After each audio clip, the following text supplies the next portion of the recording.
In July 1518, a woman walked into the street and began to dance. She couldn't eat, she couldn't sleep, she couldn't stop moving. For 6 days straight, Frau Troffea danced in the streets of Strasbourg, her feet bleeding, her body collapsing, unable to stop even as her husband begged her to come home. And then others started dancing too. Within a month, 400 people were dancing uncontrollably in the streets. Many would die from exhaustion, heart attacks, and strokes. And the authorities' solution? They built wooden stages and hired musicians, genuinely believing the only cure was to make people dance even harder. This actually happened. The records are extensive and undeniable, and what caused it is more disturbing than any supernatural explanation you can imagine. Strasbourg in July 1518 was a city on the edge of collapse, though no one knew just how close to breaking it truly was. The summer heat was oppressive, the kind that made the narrow medieval streets smell of rot and desperation. Food was scarce. Disease was everywhere, and into this misery stepped a woman whose name would be remembered 500 years later for one of the strangest events in human history. Frau Troffea lived in one of Strasbourg's poorer neighborhoods, in a half-timbered house that leaned slightly to one side like everything else in the quarter. We don't know much about her personal life. History rarely records the details of working-class women's existence. But on one sweltering day in mid-July, she stepped out of that crooked house into the street and began to dance. Not celebratory dancing, not the kind of movement that happens at festivals or weddings. This was something else entirely. Her arms flailed without rhythm or control. Her legs kicked in patterns that looked more like convulsions than choreography. Her whole body twisted and jerked as if being pulled by invisible strings. And her face, according to witnesses, showed an expression that was neither joy nor even madness, but something closer to absolute terror. Her husband tried to stop her. He grabbed her arms, and she couldn't seem to acknowledge his presence. He spoke to her, and she didn't respond.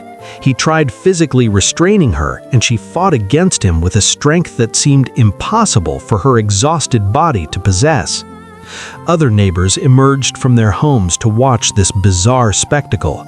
Some thought she'd gone mad. Others whispered about demonic possession. A few suggested she might be faking for attention, though anyone who looked at her bleeding feet and sweat-soaked dress could see this was no performance. Hour after hour, Frau Troffea danced. As the sun set on that July evening, she was still in the street, still moving, her shadow dancing on the crooked walls around her. By then, a small crowd had gathered. Medieval people weren't strangers to strange public displays, religious ecstasy, fits of madness, even cases of demonic possession were part of their world. But there was something about Frau Troffea's continuous, relentless movement that disturbed even seasoned observers. By the second day, word of the dancing woman had spread beyond her neighborhood. City officials came to observe.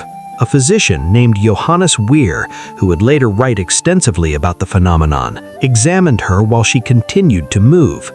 He noted her pulse was rapid and irregular. Her skin was hot to the touch but not feverish. Her eyes had a peculiar glaze, as if she wasn't entirely present in her own body. When he tried to speak to her, she showed no sign of comprehension. When he attempted to physically stop her movement, she seemed not to notice his efforts. She danced through the second night, and the third day, and the third night.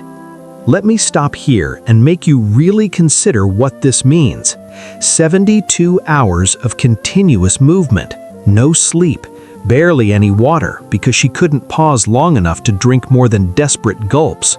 Food was impossible because she couldn't stop moving long enough to chew and swallow. Her feet, originally bare, were now wrapped in rags that were soaked through with blood. The street where she danced had bloodstains that would remain visible for days afterward. By day 4, Frau Troffea should have been dead. The human body simply isn't designed for this kind of sustained physical exertion. Marathon runners train for years to run for a few hours, and they still need extensive recovery. She had been dancing for 96 hours straight. Her muscles should have seized completely. Her heart should have given out. Every medical principle would predict immediate collapse from dehydration alone, let alone the combination of sleep deprivation and continuous physical trauma. But she kept dancing. Her movements had become more erratic, less controlled. Sometimes she seemed barely conscious, moving in a kind of trance state while her eyes rolled back. Other times she would seem to suddenly become aware of her situation, and her face would contort in what looked like pleading, "Help me, stop me, I can't," before the glaze returned and the movement continued. On the fifth day, something even stranger happened. A man whose identity has been lost to history stepped into the street near where Frau Troffea was still jerking and writhing. He stood there for a moment, watching her, and then he began to dance too. Not in sympathy, not in mockery, but with the same frantic, uncontrollable movements, the same inability to stop, the same expression of helpless terror slowly replacing confusion on his face. By day 6, 5 more people had joined them. 7 people now danced in Strasbourg, and Frau Troffea, impossibly, was still moving. Now here's where this stops being a strange local incident and becomes something that would haunt the historical record for centuries.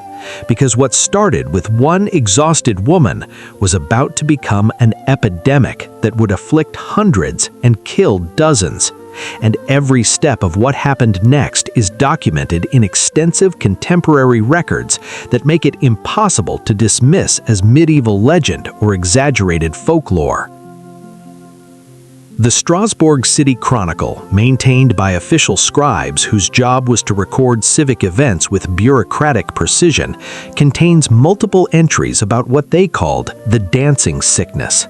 These weren't sensationalist accounts written to entertain. They were dry administrative records documenting a public health crisis, the same kind of records used to track tax revenues and grain prices. And what they documented was a contagion of uncontrollable dancing that would last for months and claim an uncertain number of lives.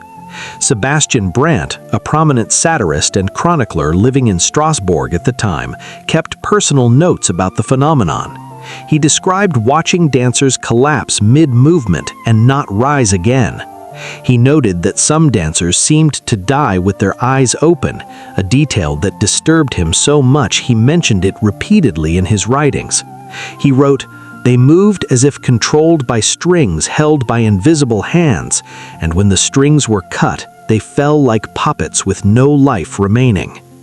By the end of July, just 2 weeks after Frau Troffea first stepped into that street, approximately 50 people were dancing. The phenomenon had spread from her neighborhood to multiple areas across Strasbourg, and the city authorities were facing a crisis unlike anything in their experience. A crisis they would handle in a way that seems almost incomprehensible to modern minds. Imagine you're on the Strasbourg City Council in August 1518. 50 people, maybe more, are dancing uncontrollably in your streets. They can't work, they can't care for their families. Some are dying. Families are begging you to do something. Priests are demanding action. Merchants are complaining that the dancing is disrupting commerce. You have to make a decision. So you consult with the best experts available. You bring in physicians who've studied at the great universities. You call for astrologers who can read the signs in the heavens. You pray for divine guidance. And based on the best medical understanding of your time, you reach a conclusion that will strike us 5 centuries later as monumentally catastrophic. You decide that these people need to dance more. Let me explain the logic, because within the medical framework of early 15th century Europe, this decision actually made a twisted kind of sense. The dominant medical theory came from ancient Greek physicians like Galen and Hippocrates, who taught that the human body was governed by 4 humors: blood, phlegm, yellow bile, and black bile. Disease resulted from imbalances in these humors. Different symptoms indicated different imbalances. Frantic, continuous movement suggested an excess of hot, agitated blood. According to this theory, trying to restrain someone with hot blood would only trap the excess humor in their body, making them sicker. The only cure was to let the hot blood burn itself out through sustained physical activity. Once the excess was completely exhausted, the person would return to balance and health.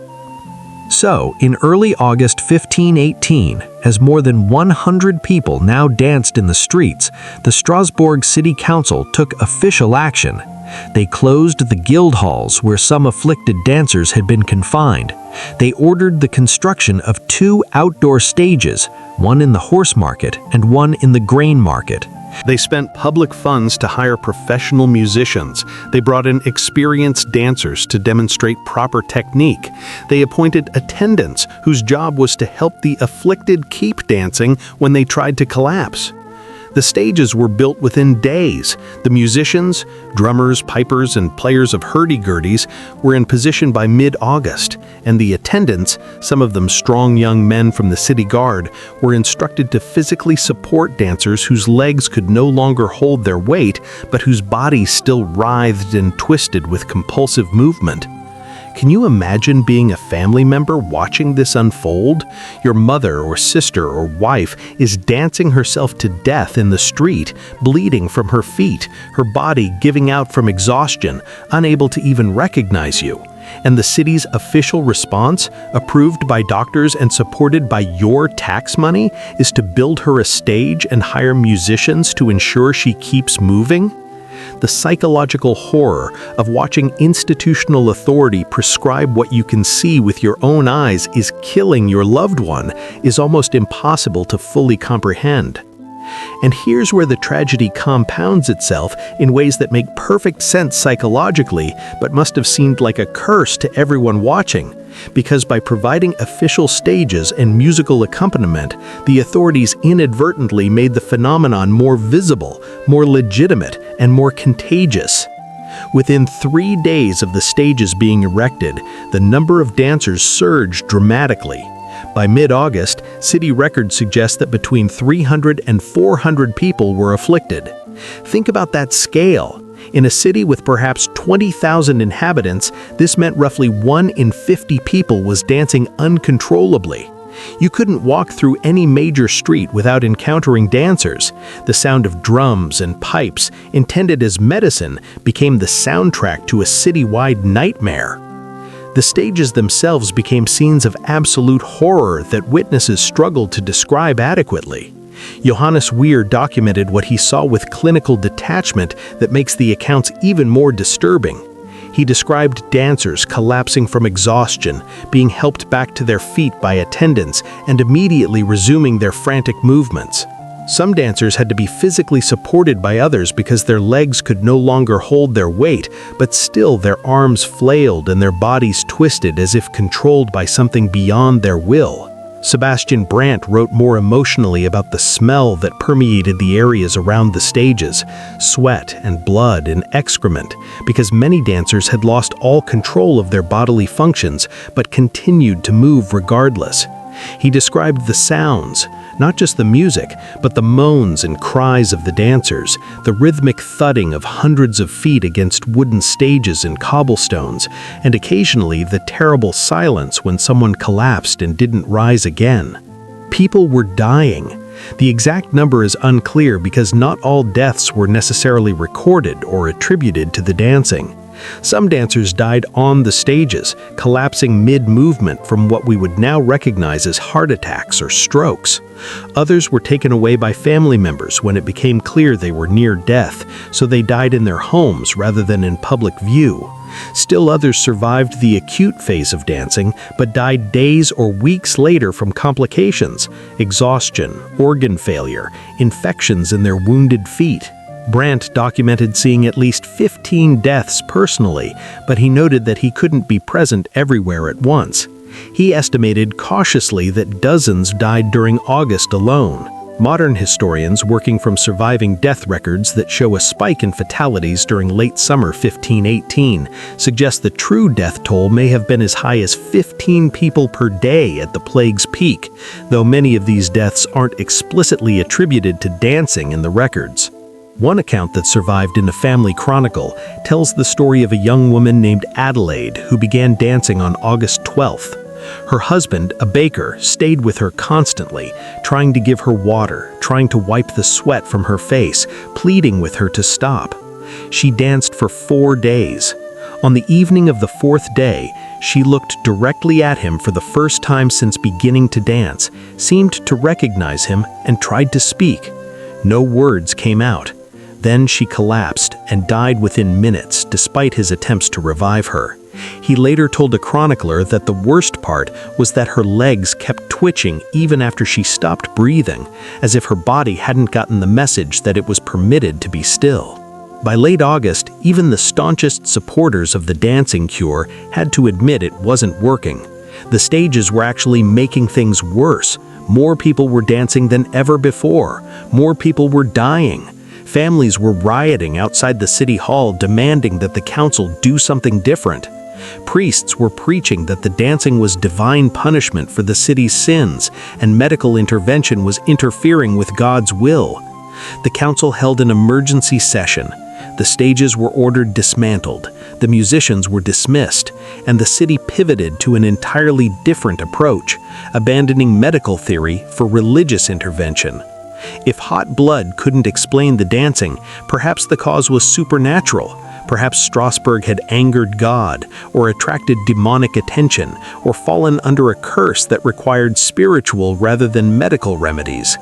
The city council authorized a pilgrimage to a shrine in the nearby village of Saverne, dedicated to Saint Vitus, the Catholic saint associated with dancing, and somewhat ironically, with the treatment of a seizure disorder that would later be named Saint Vitus's dance. The dancers were loaded into wagons and carts, still writhing and moving, their families traveling alongside them. The procession to Saverne must have been a sight that burned itself into the memory of everyone who witnessed it. Dozens of carts filled with people who couldn't stop dancing, their bodies jerking and convulsing as the wagons rolled along rutted roads, the sound of continuous movement mixing with prayers and weeping. At the chapel in Saverne, the dancers were made to pray. They were encouraged to confess their sins. Holy water was sprinkled on them. Small wooden sculptures of feet, painted red to represent the dancers' bleeding extremities, were left as offerings to the saint. The dancers were given holy wine to drink, large quantities of it, which probably had some actual medical effect by forcing hydration and introducing a mild sedative element. And slowly, over the course of September, the dancing plague of 1518 began to subside. One by one, dancers stopped. Some simply collapsed and remained still, sleeping for days once they finally could. Others gradually slowed their movements over hours until they could control their bodies again. A few apparently continued to dance for weeks longer, suggesting that whatever psychological or physiological mechanism was driving the compulsion varied in intensity from person to person. By August, the dancing plague of 1518 was over. Strasbourg returned to something resembling normalcy. The stages were torn down. The bloodstains were scrubbed from the streets, though locals claimed they could still see faint traces years later. Life went on, but the city had been fundamentally changed. Survivors carried physical scars, ruined feet, damaged hearts, psychological trauma. Families mourned the dead, and everyone who had witnessed the phenomenon was left with a question that echoes across 5 centuries. What in the name of God had just happened? For nearly 500 years, that question has haunted historians, physicians, and anyone who encounters this bizarre chapter of human history. What could cause hundreds of rational adults to dance uncontrollably until they died? Let's examine the explanations that have been proposed, because understanding what didn't cause the dancing plague is almost as important as understanding what did. The theory that gets proposed most frequently is ergot poisoning. You've probably heard of ergot if you've read about medieval history or the Salem witch trials. It's a fungus that grows on rye grain, particularly in damp conditions. When people eat bread made from ergot-contaminated grain, they develop a condition called ergotism, historically known as St. Anthony's fire. Ergotism causes hallucinations, convulsions, and a sensation of burning in the extremities. In severe cases, it causes gangrenous limbs as blood flow stops and tissue dies from lack of circulation. To someone who doesn't understand what they're seeing, ergot-induced convulsions might look like dancing. So at first glance, this seems like a clean medical explanation for what happened in Strasbourg. But here's the problem. Actually, here are several problems, each one serious enough to eliminate ergot as a plausible explanation. First, ergot poisoning causes gangrene. One of the hallmark symptoms that physicians learned to recognize was blackened dead tissue in fingers and toes as blood flow stopped. The accounts we have from Strasbourg describe bleeding feet from continuous movement and trauma, but not a single contemporary source mentions gangrenous limbs. Johannes Weir examined dozens of dancers personally and documented their symptoms in detail. He was a trained physician who would have recognized gangrene immediately. He describes wounded feet, exhaustion, altered consciousness, but no gangrene. Second, ergot poisoning causes random spasmodic convulsions, not sustained rhythmic movement. If you've ever seen someone having a seizure, you know what ergot-induced convulsions would look like: uncontrolled muscle contractions with no pattern or rhythm.